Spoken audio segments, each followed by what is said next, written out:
عظمت مصطفیٰ، اس کائنات کا وجود آقا کی نامین کے صدقے، آقا کی ذات کے صدقے ہے۔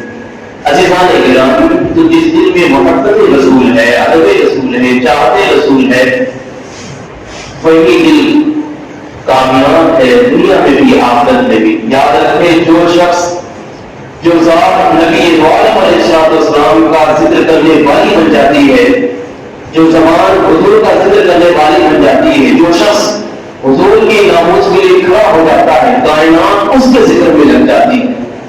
جو کوئی بھی حضور کی بات کرتا ہے، کائنات اس کی بات کرتی ہے۔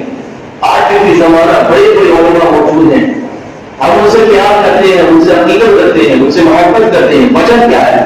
نہ ہمارا ان سے کوئی کاروباری کنیکشن رابطہ، نہ ان سے ہمارا کوئی خونی رشتہ، نہ کوئی ملکی آبائی، کوئی بھی رشتہ ان سے ہمارا نہیں ہے۔ باوجود اس کے وہ غیر ملک کے ہو کر بھی ہمارے دل میں وہ عزت و احترام کے ساتھ جمع کر ہے۔ ہم انہیں اپنے سر کا تاج سمجھ رہے ہیں۔ وجہ کیا ہے؟ وجہ بس وہی ہے کہ وہ محبت رسول کا درس دیتے ہیں، وہ عقیدت رسول کا درس دیتے ہیں، وہ محبت رسول کا پیغام دیتے ہیں۔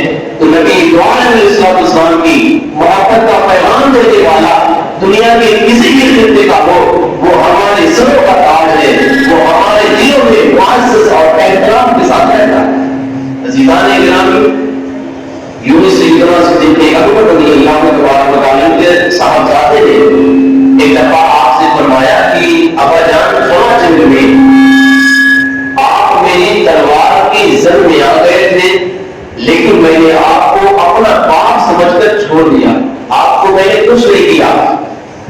سیدنا ابوبکر صدیق نے فرمایا، بیٹے وہ تیرے کفر کی کمزوری تھی جو تم نے مجھے اپنا باپ سمجھ کر چھوڑ دیا، لیکن اگر اس میدان جنگ میں تم میری تلوار کے زد میں آتا، میں تجھے اپنا بیٹا سمجھ کر معاف نہیں کرتا، بلکہ حضور کا گستاخ سمجھ کر تیری گردن کو اڑا دیتا۔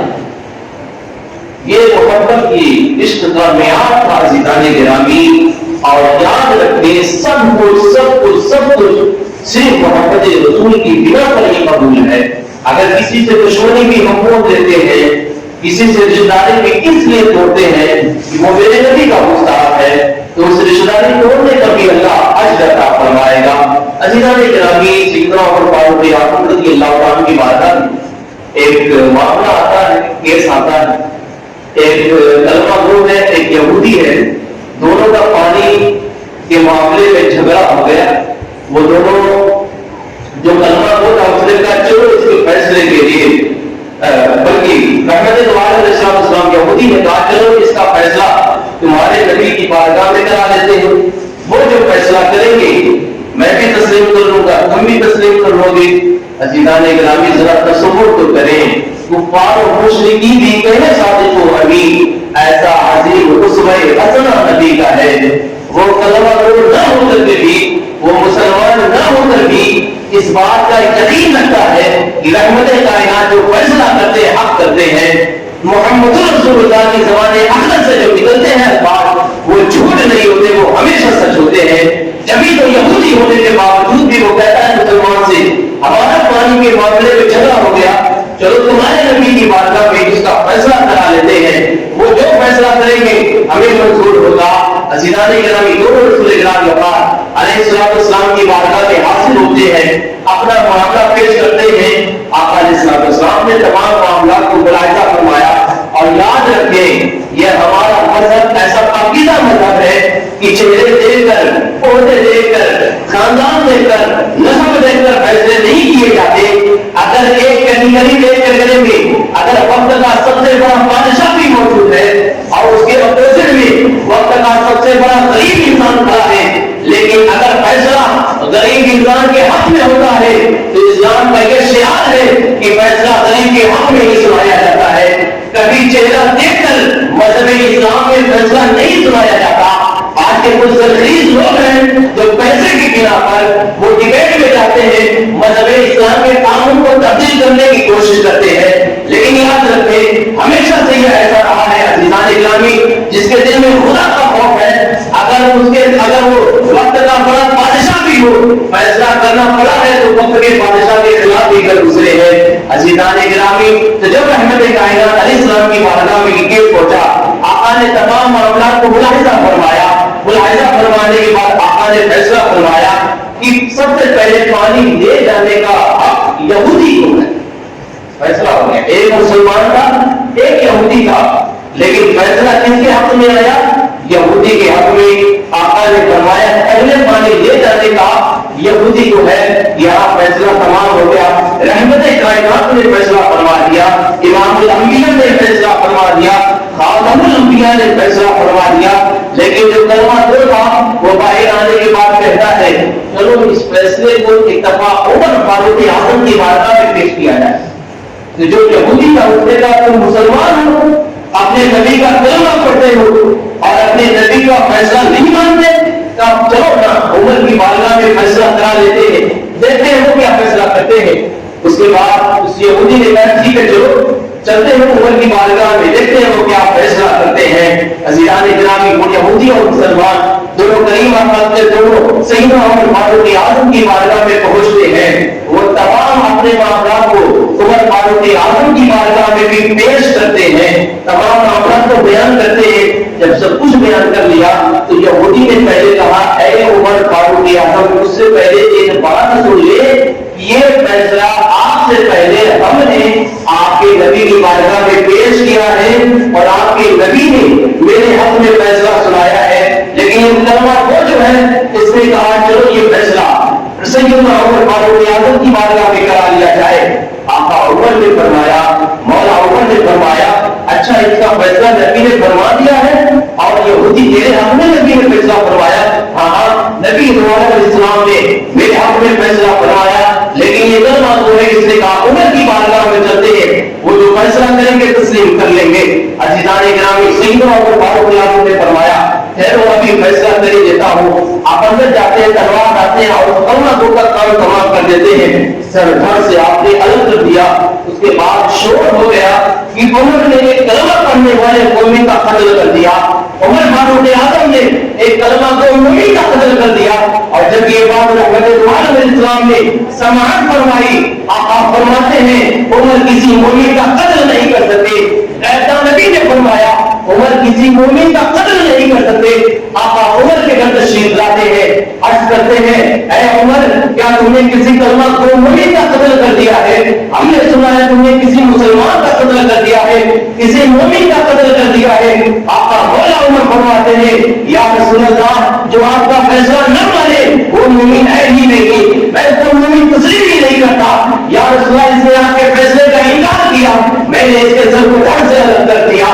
عزیزان گرامی, یہ معاملہ یہ بات چیت ہو ہی رہی تھی. اللہ رب العزت کی مرضی سے سید الملائکہ جبریل امین آقا جان کی بارگاہ میں حاضر ہوتے ہیں اور آیت لے کر حاضر ہوتے ہیں جس کا ترجمہ مفہوم و خلاصہ یہ ہے اے محبوب جو آپ کا فیصلہ نہ مانے وہ مومن ہے بھی نہیں. عزیزان گرامی, تو جس کے دل میں اطاعت رسول کا جذبہ ہے, جس کے دل میں محبت رسول ہے, وہی کامل مومن ہے, وہی کامیاب مومن ہے.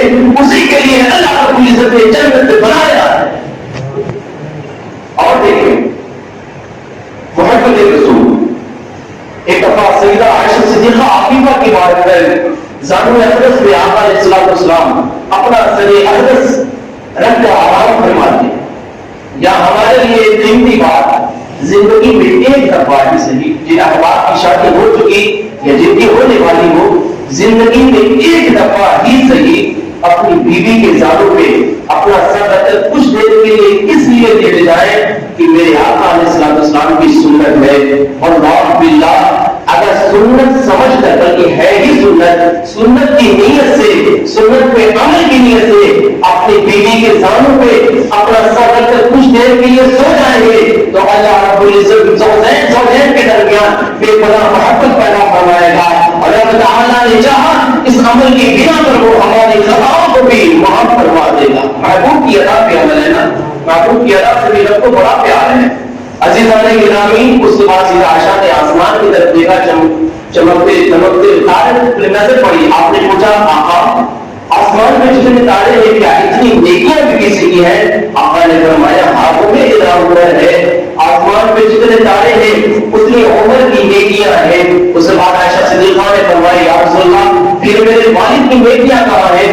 آقا نے فرمایا اے عائشہ عائشہ اگر عمر کی زندگی بھر کی تمام نیکیاں ایک پلڑے میں رکھی جائیں اور صدیق کی حال کی ایک نیکی ایک پلڑے میں رکھی جائے تو عمر فاروق اعظم کی تمام نیکیوں پر، عمر فاروق اعظم کی زندگی بھر کی نیکیوں پر صدیق اکبر کی حال کی ایک نیکی غالب آ جائے گی۔ اب ذرا تصور کریں ہم، عمر فاروق اعظم کی تمام نیکیاں ایک طرف، پوری زندگی کی نیکیاں ایک طرف، اور صدیق اکبر کی غار کی ایک نیکی ایک طرف، آخر وہ ہے کیا غار کی نیکی جو عمر فاروق اعظم کی تمام نیکیوں پر مولا صدیق اکبر کی وہ نیکی غالب ہے؟ عزیزان گرامی، ہجرت کا موقع ہے، آقا علیہ السلام ہجرت کرتے ہوئے غار ثور کی طرف پہنچتے ہیں۔ سیدنا عمر فاروق اعظم نے فرمایا یا رسول اللہ آپ ذرا یہاں پہ ٹھہرے، میں غار کے اندر جاتا ہوں اور اس کو صاف ستھرا کر لیتا ہوں۔ آقا علیہ السلام نے فرمایا ٹھیک ہے آپ اندر جاتے ہیں، جتنے بھی سوراخ کھلے ہوئے تھے آپ نے ان کو بند کر دیا، ایک سوراخ باقی رہ جاتا ہے۔ سیدنا فاروق اعظم، سیدنا ابو بکر صدیق نے اس سوراخ پہ اپنے پاؤں کا انگوٹھا رکھ دیا۔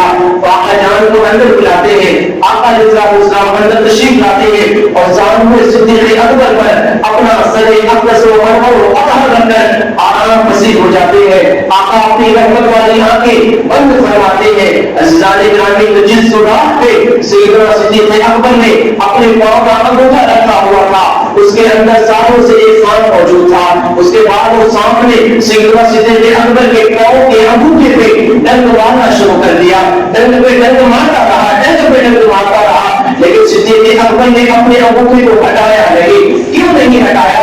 اس لیے نہیں ہٹایا کہ ان کے سامنے پر رحمت کائنات سب رکھ کر آرام فرماتے۔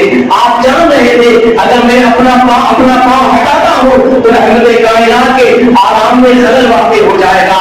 عزیزان گرامی، گویا صدیق اکبر نے کہا ہو ایسا 1000 مرتبہ تو مجھے ڈنک مارنے گوارا ہے، 1000 بار تو مجھ میں اپنا ظاہر خدل میں گوارا ہے، تو چاہے جتنا بھی ڈنک مار سب گوارا ہے، لیکن حضور کے آرام میں خلل آئے یہ مجھے گوارا نہیں۔ عزیزان گرامی، تو حضور کے آرام کی خاطر صاحب کے ڈنک کو صدیق اکبر نے غار ثور میں بے انتہا برداشت کیا۔ عزیزان گرامی، آقا کی نیند میں آرام آقا کے آرام میں خلل واقع نہ ہو اس لیے صدیق اکبر نے غار ثور میں صاحب کے ڈنک کو برداشت کیا۔ تو یہ نیکی، یہ عمل اللہ رب العزت کی بارگاہ میں اتنا عزیز اور مقبول ہو گیا کہ عمر جیسے جلیل القدر صحابی جن کے بارے میں آقا فرماتے ہیں اگر میرے بعد کوئی نبی ہوتا تو وہ عمر ہوتا۔ مطلب کیا ہے کہ عمر میں وہ ساری خوبیاں ہیں، عمر میں وہ سارے اوصاف ہیں جو ایک نبی میں ہونے چاہیے، لیکن لا نبی والی میرے بعد کوئی نبی نہیں۔ اگر میرے بعد کوئی نبی ہوتا تو وہ عمر ہوتے، وہ عمر جن کا راستہ دے، جس راستوں پہ عمر چلے شیطان راستہ چھوڑ کر بھاگ جائے، وہ عمر جن کے حوالے سے آقا فرماتے ہیں جبریل امین اگر حضرت نوح علیہ السلام کی عمر لے کر آئے اور 1000 سال تک اور صاحب عمر فاروق اعظم میں نہ کرے تو 1000 سال کی عمر لے کر بھی جبریل امین عظمت فاروق اعظم بیان نہیں کر سکتے۔ ایسے جلیل القدر عمر فاروق اعظم کی زندگی بھر کی تمام نیکیوں پر صدیق اکبر کی حال کی وہ ایک نیکی غالب آ گئی۔ وہ نیکی کیا ہے؟ کیا وہ نیکی نماز ہے؟ نہیں۔ کیا وہ نیکی صدقہ ہے؟ نہیں۔ کیا وہ نیکی تہجد ہے؟ نہیں۔ کیا وہ قرآن کی تلاوت ہے؟ نہیں۔ وہ نیکی بس اتنی ہے، وہ نیکی اتنی ہے کہ محبت رسول میں صدیق اکبر نے صاحب کے ڈنک کو برداشت کر لیا۔ اللہ رب العزت نے عمر جیسے صحابی کی زندگی بھر کی نیکیوں پر اور صدیق اکبر کی غار کی اس نیکی کو غالب کر دیا۔ آقا فرمایا کرتے اے ابو بکر میری زندگی بھر کی تمام نیکیاں لے لو، وہ غار کی ایک نیکی مجھے دے دو، وہ غار والی مجھے ایک نیکی دے دو۔ عزیزان گرامی، وفا دنیا ہو، قبر ہو، آخرت ہو، جنت ہو، جہاں کہیں بھی جائیں گے بس محبت رسول اگر دل میں ہے تو کامیابی ہے۔ اگر دل میں حضور کا ادب نہیں، دل میں حضور کی محبت نہیں تو یہاں بھی رسوائی ہے، قیامت میں بھی رسوائی ہے۔ جو حضور کا شہدا ہے قبر میں جب اس کو اس کے احباب ڈال کر چلے آتے ہیں تو وہ قبر اندھیری ہوتی ہے، لیکن حضور کا جب شہدا پہنچتا ہے تو وہ قبر کا اپنا کو روشن و منور ہو جاتی ہے اور وہ قبر جنت کی باغوں میں سے ایک باغ ہو جاتی ہے۔ لیکن اسی قبر میں جب حضور کا گستاخ پہنچتا ہے تو وہی قبر